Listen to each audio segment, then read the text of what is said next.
So from the Sea Pines perspective, Harbortown is the center, and there's events happening with like Greg Russell, DJ Allen. You've got Rick Hubbard.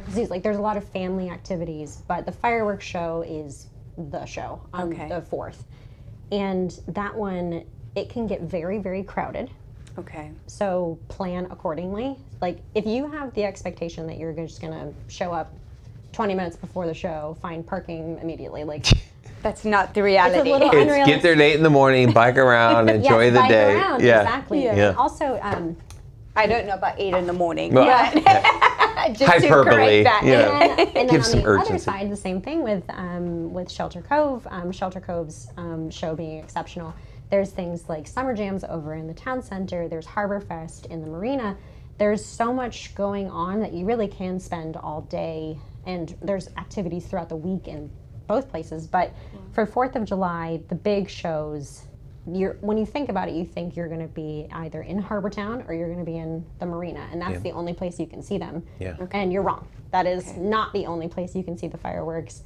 The best way to see fireworks on Hilton Head is on the water. All right. That's the little hidden secret right there. There's ways to see it with less crowds. Like if you're seeing the Shelter Cove show, people think of Hilton Head like you think of the sneaker shoe shape. Yeah. Is that a lot of people don't realize that there's a massive section of water cutting the island in half. That's Broad true. Creek is Broad Creek, yeah. Broad Creek is really kind of the main highway of Hilton Head. Like 278, it's Broad Creek. Yeah. So Broad Creek, you don't see a parade from just one side of the street. You see it from both sides. Both sides. So you can see the fireworks from Broad Creek Marina. You can see it from the landing. So you don't have to be in the core crowd if you don't feel comfortable with that. And the same thing from the Harbortown show. You don't have to be in Harbortown to see the show. You could be on Daufuskie Island. And still see it. Yeah, and that's like a quiet experience, but you have to get there by boat.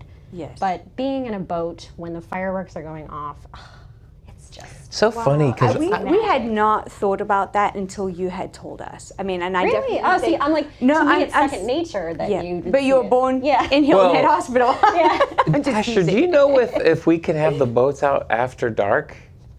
No, we can't.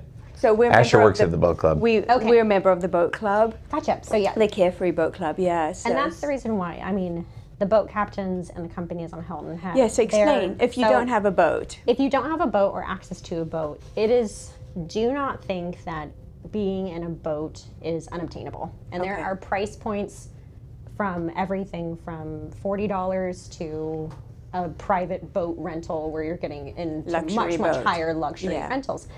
And you also think that you don't have to even be in a boat. You can be in a kayak tour.